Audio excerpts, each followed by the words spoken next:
दोस्तों आज की वीडियो बिल्कुल आप लोगों के लिए है क्योंकि आज की वीडियो में मैं ट्रेडिंग के हवाले से टॉप 2 इंडिकेटर के बारे में जिक्र करूंगा और 2 इंडिकेटर को आपको फुल डिटेल से समझाऊंगा और इतना आसान करके समझाऊंगा कि ये वीडियो पूरी देखने के बाद आपको किसी दूसरे वीडियो को देखने की ज़रूरत नहीं पड़ेगी। बिस्मिल्लाहिर्रहमानिर्रहीम। आपके अपने चैनल बहोरी ट्रेडर पर आपको हम खुशामदीद कहते हैं। मैं हूँ आतिफ रहमान। बड़ा प्राइम लेवल का कंटेंट आप लोगों के साथ शेयर कर रहा हूँ और इतना आसान करके शेयर कर रहा हूँ कि एक बार ये वीडियो पूरी देखने के बाद आपको किसी दूसरी वीडियो को देखने की ज़रूरत नहीं पड़ेगी। सबसे पहले हम tradingview.com गूगल क्रोम में सर्च करते हैं। सर्च करने के बाद हम कोई भी करेंसी चूज़ कर सकते हैं, लेकिन मैं यहाँ पर BTC USD पर चूज़ कर रहा हूँ और इसी पर अप्लाई करूँगा। इंडिकेटर पर क्लिक करता हूँ। क्लिक करने के बाद मैं यहाँ पर इचिमोकू क्लाउड लिखूँगा, यानी ICHIMOKU और क्लाउड, यही इंडिकेटर है। इस पर क्लिक करूँगा। क्लिक करने के बाद मेरे पास इस तरह इंटरफेस शो हो रहा है। इसे देखकर आपको ये बहुत मुश्किल लग रहा होगा, लेकिन ये बिल्कुल आसान कर दूंगा आपके लिए। इसमें डिफरेंट लाइंस है, हम इसको समझते हैं। पहले लीडिंग स्पिन ए जो क्लाउड होता है, वो हमारे पास लीडिंग स्पिन ए और लीडिंग स्पिन बी के दरमियान होता है। जो हमारे पास ब्लू लाइन है इसे हम कन्वर्जन लाइन कहते हैं। जो हमारे पास रेड लाइन है इसे हम बेस लाइन कहते हैं और जो हमारे पास ग्रीन लाइन है इसे हम लेगिंग स्पिन कहते हैं। क्योंकि ये जैपनीज़ इंडिकेटर है, हम जैपनीज़ नाम भी इसकी सीखते हैं। लेगिंग स्पिन को हम चिकू स्पिन कहते हैं, कन्वर्जन लाइन को हम टेकन लाइन कहते हैं और कुजन लाइन को हम बेस लाइन कहते हैं और सिनुकू स्पिन ए हम लीडिंग स्पिन ए को कहते हैं और सिनुकू स्पिन बी हम लीडिंग स्पिन बी को कहते हैं। ये क्लाउड आप देख सकते हो, अगर ये ग्रीन हो तो हमें बुलिश इंडिकेशन देता है, अगर रेड हो तो हमें बेरिश इंडिकेशन देता है। ये बिल्कुल सिंपल हो गई, ये तो आप समझ गए होंगे। अब हम लाइंस की बात करते हैं। आमतौर पर जब ब्लू लाइन रेड लाइन को क्रॉस ओवर करता है तो हमारे पास बेरिश सिग्नल आता है और जब रेड लाइन ब्लू लाइन को क्रॉस ओवर करती है तो हमारे पास बुलिश सिग्नल आता है। लेकिन हमने ये सिग्नल फॉलो नहीं करने। जो सेटिंग मैं आपको बताऊंगा आपने वही सेटिंग करनी है, तो आपकी एक्यूरेसी 90 से लेकर 100% होगी। हम वापस से अपने लैपटॉप के स्क्रीन पर चलते हैं और वहाँ पर हम इसकी सेटिंग करेंगे। जो सेटिंग मैं आपको बताऊंगा आपने बिल्कुल वही सेटिंग करनी है। आप इससे अपना स्क्रीनशॉट भी ले सकते हो और ये अपने साथ सेव करो। वही सेटिंग करके आपकी एक्यूरेसी बिल्कुल बढ़ जाएगी। ये सेटिंग पर हमने क्लिक किया। सेटिंग पर क्लिक करने के बाद यहाँ पर हमारे पास ये लाइन है, conversion line, base line, lagging spin A, lagging spin B. हम इन तमाम लाइंस की लेंथ को थोड़ा सा बढ़ा देते हैं, यानी कि इसकी वेट को भी बढ़ा देते हैं। हम इसको बढ़ाकर हमें ये अच्छा ओवरव्यू देगा ताकि हमें अच्छे से नज़र आए। जब भी बाई का सिग्नल ये दे और जब भी ये सेल का सिग्नल दे हमें अच्छी तरह से नज़र आएगा। तो मैं सब की लेंथ को डबल कर देता हूँ। जो हमारे पास बिल्कुल सिंगल था, अब मैंने सबको डबल कर दिया है। डबल करने के बाद मैं ओके पर क्लिक करता हूँ और उसके बाद क्लिक करने के बाद मेरे पास इस तरह इंटरफेस हो रहा है। अब ये बिल्कुल क्लियर हो गया, वाज़ेह हो गया। इसमें हमारे पास जो क्लाउड है, क्लाउड हमें सपोर्ट और रेजिस्टेंस की भी इंडिकेशन देता है। अगर कैंडल्स क्लाउड के ऊपर है तो क्लाउड हमारे पास सपोर्ट का काम करता है, अगर कैंडल क्लाउड के नीचे है तो क्लाउड हमारे पास रेजिस्टेंस का काम करता है। और जो ग्रीन लाइन है ये हमारे पास 26 डेज पास्ट के, जो हमारे पास 26 डेज है उसकी मूविंग एवरेज हमें इंडिकेट करता है।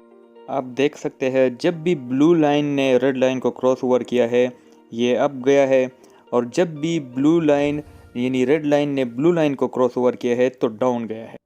अब इचिमोकू क्लाउड की मदद से हमें स्ट्रॉन्ग बाई सिग्नल कब मिलता है और स्ट्रॉन्ग सेल सिग्नल कब मिलता है। स्ट्रॉन्ग बाई सिग्नल के लिए हमें पहले क्रॉस ओवर अबाउ क्लाउड होना चाहिए, यानी कि जब ब्लू लाइन रेड लाइन को क्रॉस ओवर करे तो हमारे पास क्लाउड के अबाउ होना चाहिए।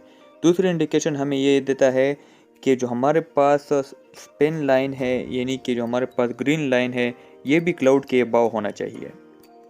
जो हमारे पास 26 डेज मूविंग एवरेज को इंडिकेट कर रहा था वो भी क्लाउड के अबाउ होना चाहिए। तीसरी इंडिकेशन हमें ये देता है जो कैंडल्स है वो भी क्लाउड के अबाउ होने चाहिए, तो हमारे पास स्ट्रॉन्ग बाई सिग्नल बनता है। हम फिर बाई की एंट्री ले लेते हैं और हमें 90% से लेकर 100% तक एक्यूरेसी देगा।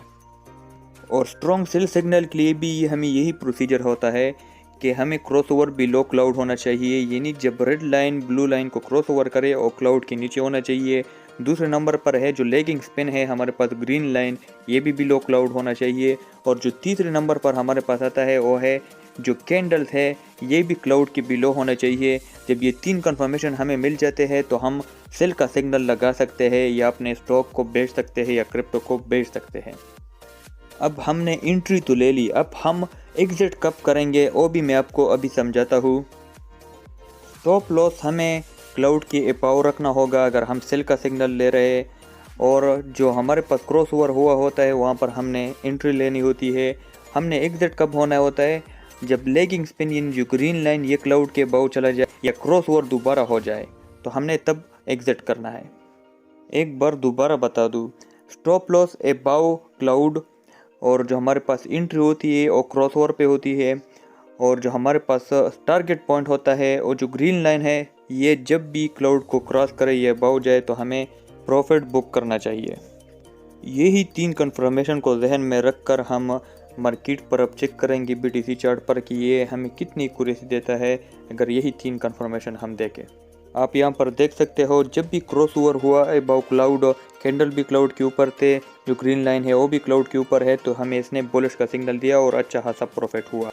एक पॉइंट आप अपने जहन में याद रखें, जब भी कैंडल क्लाउड के दरमियान हो तब आपने ट्रेड नहीं लेनी, क्योंकि तब ये बिल्कुल सपोर्ट या रेजिस्टेंस इसके दरमियान होती है और ये अप भी जा सकती है डाउन भी जा सकती है। आपने वेट करना होता है कि जब ये तीनों कन्फर्मेशन हमें मिले तब हमने ट्रेड लेनी है, और इसी तरह ट्रेड लेकर आप अच्छा खासा प्रॉफिट कमा सकते हो इस एक इंडिकेटर की बदौलत।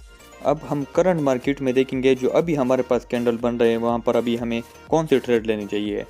यहाँ पर हम देख सकते हैं कि रेड लाइन ने ब्लू लाइन को क्रॉस ओवर किया है, अब कैंडल भी बिल्कुल क्लाउड के नीचे आ गए हैं और ये लाइन भी बिल्कुल क्लाउड के नीचे आ गए हैं, और जो हमारे पास ग्रीन लाइन है यह भी क्लाउड के नीचे नहीं आया। जब ये क्लाउड के नीचे आ जाए तब मैं डायरेक्ट एंट्री लूँगा और एग्जिट का वेट करूँगा, जब यह अच्छा खासा प्रॉफिट में फिर मैं क्लोज करूँगा। यही इस इंडिकेटर की खासियत है।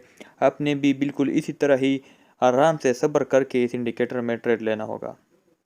आप किसी भी स्टॉक या करेंसी पर इस इंडिकेटर को अप्लाई कर सकते हो। अगर दिमाग में कोई सवाल है तो आप कमेंट सेक्शन में पूछ सकते हो। वीडियो को लाइक करके अपने दोस्तों के साथ शेयर करें। Thanks for watching. इंडिकेटर्स पर क्लिक करते हैं और यहाँ पर इंडिकेटर पर क्लिक करने के बाद हम यहाँ पर सर्च करेंगे SSS, जो हमारे पास पहले ऑप्शन आता है सुल्तान शाया, यानी यहाँ पर यही इंडिकेटर है जो हमें आगे तक ये बहुत बड़ा प्रॉफिट देगा। क्लिक करने के बाद हमें इसी तरह इंडिकेटर शो होगा। ये आपको बहुत डिफ़िकल्ट लग रहा होगा लेकिन ये बिल्कुल ही आसान है।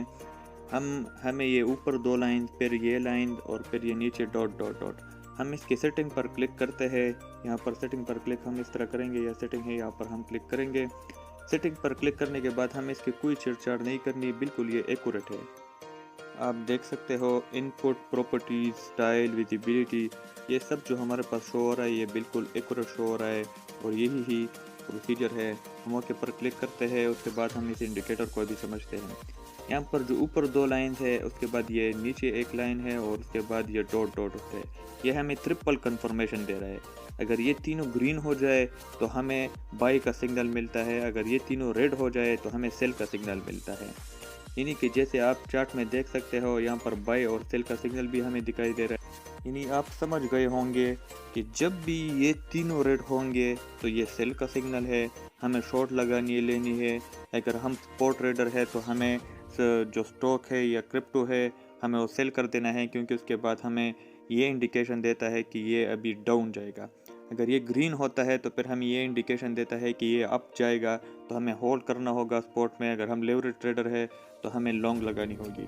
अब हम देखते हैं अगर हम इस इंडिकेटर को फॉलो करते तो हमें कितना प्रॉफिट होता।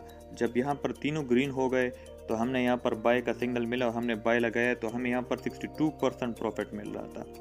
ये सेम इसी तरह हम डाउन ट्रेंड में भी देख सकते हैं। डाउन ट्रेंड में अगर यहाँ पर हम देखें तो यहाँ पर जब तीनों रेड हो गए तो हमने यहाँ से शॉर्ट लगाया और शॉर्ट लगाते ही हमें बहुत अच्छा खासा प्रॉफिट मिल सकता था। लेकिन हम एक इंडिकेटर के भरोसे कभी भी ट्रेड नहीं लगाएंगे। हम ये इंडिकेटर यूज़ करके हम अपनी एक्यूरेसी को बढ़ाएंगे। जैसे आप देख सकते हो यहाँ पर तीनों रेड हो गए तो हमें यहाँ पर सेल का सिग्नल मिला। हमने यहाँ पर फॉर एग्जांपल सेल लगा लिया और यहाँ पर हम देखते हैं हमें कितने लॉस से बचाता है या कितना प्रॉफिट देता है। तो आप अप्रोक्सीमेटली देख सकते हो 64% हमें ये लॉस के बचा रहा था, या 64% हमें लेवरेज ट्रेडिंग में प्रॉफिट दे रहा था। तो ये थी इस इंडिकेटर की बहुत अच्छी खासियत। हम ये मज़ीद और भी टेस्ट कर सकते हैं, लेकिन आपको मैं ये बात क्लियर वाज़ह बता दूँ कि एक इंडिकेटर के बदौलत आप कभी भी ट्रेड ना लें, क्योंकि एक इंडिकेटर ये आपको सिर्फ इंडिकेट कर देता है कि ये प्राइस कहाँ तक जा सकती है, या श्योरिटी नहीं देता है, आपको कंफर्मेशन नहीं देता। तो आप कई इंडिकेटर और एनालिसिस यूज़ करके अपनी एक्यूरेसी को ठीक कर सकते हो। जैसे अब यहाँ पर देख सकते हो 773% प्रॉफिट हमें ये इंडिकेटर के थ्रू मिल सकता था। इसी तरह डिफरेंट इंडिकेटर्स को हम सीखेंगे और ये डिफरेंट इंडिकेटर को हम अपने चार्ट पर अप्लाई करेंगे।